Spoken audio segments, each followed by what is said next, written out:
এবারে আমরা দেখব বিন্যাস এবং সমাবেশ কি এবং এদের মধ্যে পার্থক্য কতটুকু সেই বিষয়টা। বিন্যাস এবং সমাবেশ, বিন্যাস বলতে বোঝায় যে ধরুন আপনার কাছে 10টি বস্তু আছে, এই 10টি বস্তুর মধ্য থেকে প্রত্যেকবার নির্দিষ্ট সংখ্যক নিয়ে বা সবগুলো নিয়ে আপনি কত প্রকারে সাজাতে পারবেন, এটা হচ্ছে বিন্যাস। অর্থাৎ বিন্যাসের মূল অর্থ হচ্ছে সাজানো পদ্ধতি। এখানে আপনি অর্ডার উপেক্ষা করতে পারবেন না। এবং সমাবেশের ক্ষেত্রে ধরুন আপনার কাছে 10টি বস্তুই আছে, এই 10টি বস্তুর সবগুলোকে নিয়ে অথবা নির্দিষ্ট সংখ্যক বস্তু নিয়ে কতভাবে দল গঠন করতে পারবেন বা কত উপায়ে দল গঠন করতে পারবেন, সেটাই হচ্ছে সমাবেশ। এই সমাবেশের মধ্যে আপনি অর্ডার উপেক্ষা করতে পারবেন। তার মানে এই বিন্যাস এবং সমাবেশ এই দুইটার বেসিক পার্থক্য হচ্ছে, একটাতে অর্ডার, বিন্যাসের ক্ষেত্রে অর্ডার মেনটেন করতেই হবে, অর্থাৎ আপনি অর্ডার উপেক্ষা করতে পারবেন না।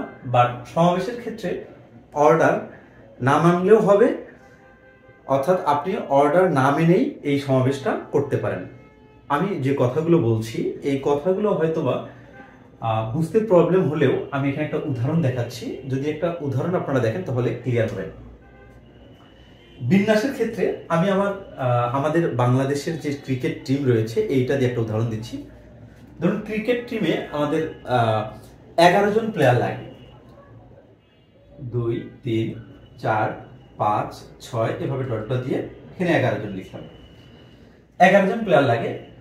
আবার এটা হচ্ছে বিন্যাসের ক্ষেত্রে আমি এদিকে ক্যালকুলেশন করব, এবং সমাবেশের ক্ষেত্রে আবার 1 2 3 4 5 এভাবে চলতে চলতে এখানে 11 পর্যন্ত প্লেয়ার রয়েছে। দেখুন এখানে বিন্যাসের ক্ষেত্রে প্রথমত আমি তামিমের নাম দিচ্ছি, তামিম। 2 নম্বরে মুশফিক দিচ্ছি, এবং লাস্টে আমি মুস্তাফিজুর রহমান দিচ্ছি, মুস্তাফিজুর রহমান। এবং এই সমাবেশের ক্ষেত্রে প্রথমে আমি মুস্তাফিজুর রহমান দিচ্ছি, মুস্তাফিজুর রহমান। 2 নম্বরে আমি সৌম্য সরকার দিচ্ছি, সৌম্য সরকার। এবং লাস্টে এসে আমি তামিমকে দিচ্ছি, তামিমকে দিচ্ছি। এখন দেখুন এটা হচ্ছে সমাবেশ, এটা হচ্ছে বিন্যাস। কিভাবে বিষয়টা দেখুন। বিন্যাস বলতে বোঝা হচ্ছে অর্ডার, অর্থাৎ অর্ডার মেনটেন করতে হবে। অর্থাৎ যখন ক্রিকেট খেলা স্টার্ট হয়, প্রথম বা ওপেনিং এ কে নামবে সেটা হচ্ছে অর্ডার। ওপেনিং এ তামিম নামবে, তারপরে মুশফিক নামবে। আপনি কখনোই এই মুশফিককে বিন্যাসের ক্ষেত্রে যদি মুস্তাফিজুর রহমানকে 1 নম্বরে দেন তাহলে কিন্তু ভুল হবে। অর্থাৎ মুস্তাফিজুর রহমান ইনি তো আর ওপেনিং ব্যাটস করে না, সুতরাং মুস্তাফিজুর রহমানের ক্রম যেখানে থাকার কথা, এই 11 জন প্লেয়ারের মধ্যে কততম সে ব্যাট করবে সেখানেই রাখতে হবে। এটা হচ্ছে আমাদের ক্রম। অর্থাৎ তামিম যেমন 1 নম্বরে খেলে, সুতরাং তামিমকে 1 নম্বরেই রাখতে হবে। আপনি 3 নম্বরকে যদি সাকিবকে রাখেন তাহলে সাকিবকে কিন্তু 3 নম্বরেই নামাতে হবে। আবার 4 নম্বরে যদি আপনি মাহমুদুল্লাহকে রাখেন তাহলে 4 নম্বরে মাহমুদুল্লাহকেই নামাতে হবে। এই যে আমরা এটা একটা ক্রম মেনটেন করতেছি, এটা হচ্ছে বিন্যাস। ওকে। আবার এই 11 জন প্লেয়ার নিয়ে আরেকটা টিম গঠন করা হয়েছে, এটা হচ্ছে সমাবেশ। কারণ এখানে প্রথমে দেখুন আমি মুস্তাফিজুর রহমানকে রাখছি, দ্বিতীয়তে সৌম্য সরকার রাখছি, এখানে লাস্টে তামিমকে রাখছি। তামিম তো আর হচ্ছে একদম 10 নম্বরে গিয়ে ব্যাট করে না, সুতরাং এইখানে ক্রম মেনটেন করা হবে না। এইখানে জাস্ট নাম থাকবে যে আসলে 11 জন প্লেয়ার এই দলে আছে, শুধু এই নামটা থাকবে, কোনো ক্রম মেনটেন করবে না। বাট এখানে তারপর কে খেলবে এই ক্রমটা মেনটেন করবে। এটা হচ্ছে আমাদের বিন্যাস এবং এটা হচ্ছে আমাদের সমাবেশ। আশা করি বুঝতে পেরেছেন। এবারে আমরা বিন্যাস সমাবেশের ছোট্ট একটা উদাহরণে আসি, আর সমাবেশের বিষয়টা আমরা পরবর্তীতে আলোচনা করব। মূলত বিন্যাসের অধ্যায়টা শেষ করার পরে আমরা সমাবেশে যাব। বিন্যাসের ক্ষেত্রে আসি। ধরুন আপনার কাছে 3টা বস্তু রয়েছে, 1 2 3। এই 3টা বস্তু থেকে প্রত্যেকবার 2টি করে নিয়ে বা প্রত্যেকবার 3টি করে নিয়ে কত উপায়ে সাজানো যায় সেই বিষয়টা দেখব। প্রত্যেকবার যদি আপনি 2টি করে নেন, ধরুন 1 2 একভাবে সাজালেন, 1 3 দুইভাবে সাজালেন, 2 3 এবং 2 1, এরপরে 3 2 এবং 3 1। দেখুন এই তিনটি বস্তু আপনার কাছে রয়েছে। তিনটি বস্তু থেকে প্রত্যেকবার দুইটি করে নিয়ে আপনি কত উপায়ে সাজাতে পারেন? 6 উপায়ে সাজাতে পারেন। 1 2 3 4 5 6, 6 উপায়ে সাজাতে পারেন। এটা হলো আমাদের বাস্তব ধর্ম। যেটা এখানে তিনটা বস্তু রয়েছে, প্রত্যেকবার কয়টা করে নেবেন, কি করবেন? বিন্যাস মানে পারমুটেশন, এই জন্য পি আপনাকে এখানে দিতে হবে। তিনটি বস্তু থেকে প্রত্যেকবার কয়টা করে নেবেন? দুটা করে নেবেন। দুটা করে নেয়ার পরে যে ফর্মুলাটা আপনি পাবেন, অর্থাৎ এইটাকে যদি আপনি ক্যালকুলেশন করেন, সেক্ষেত্রে এখানকার যে 6 ছিল এই 6 উত্তরেই আপনি পাবেন। দেখি আমরা এটা নিয়মটা কি।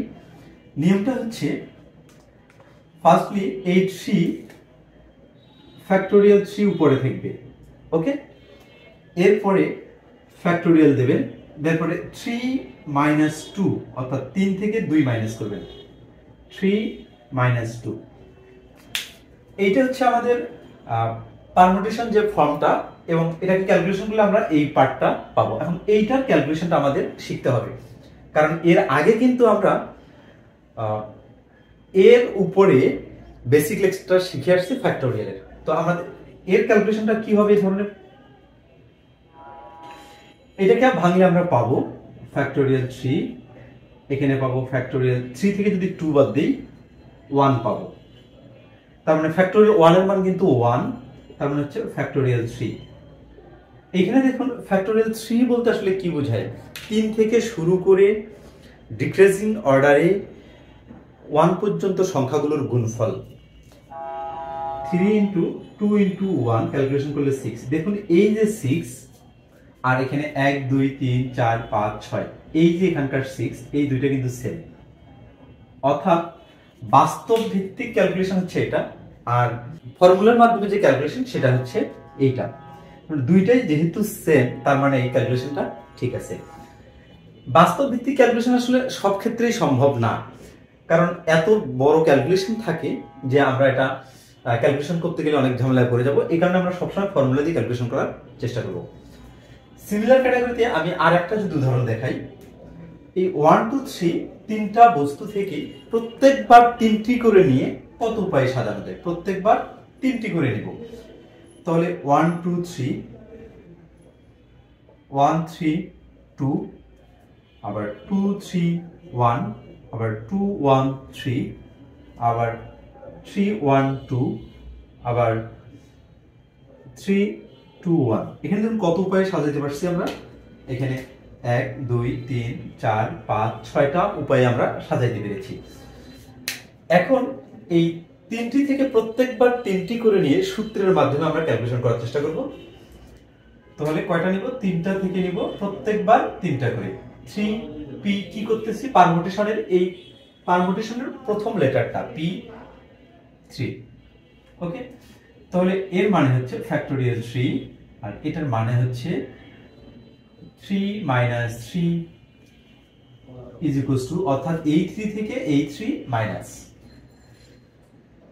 এখানে হচ্ছে ফ্যাক্টোরিয়াল 3 মানে 3 * 2 * 1, আর 3 - 3 মানে হচ্ছে ফ্যাক্টোরিয়াল 0। ফ্যাক্টোরিয়াল 0 এর যে ফর্মুলাটা, এটা আমরা বিশ্লেষণ করে আসছি প্রথম লেকচারে। ফ্যাক্টোরিয়াল 0 এর ভ্যালু হচ্ছে আমাদের 1, তার মানে আমরা এখানে পাচ্ছি 6/1 = 6। এখানে দেখুন 6 পাচ্ছি, আবার এখানে 1 2 3 4 5 6, এখানে কিন্তু আমাদের 6 আছে। তার মানে ফর্মুলার যে ক্যালকুলেশনটা এবং বাস্তব ভিত্তিক যে ক্যালকুলেশনটা, দুইটা কিন্তু মিলে যাচ্ছে। আশা করি এই ফর্মুলাটা নিয়ে আর কারো কোনো সংশয় থাকার কথা নয়।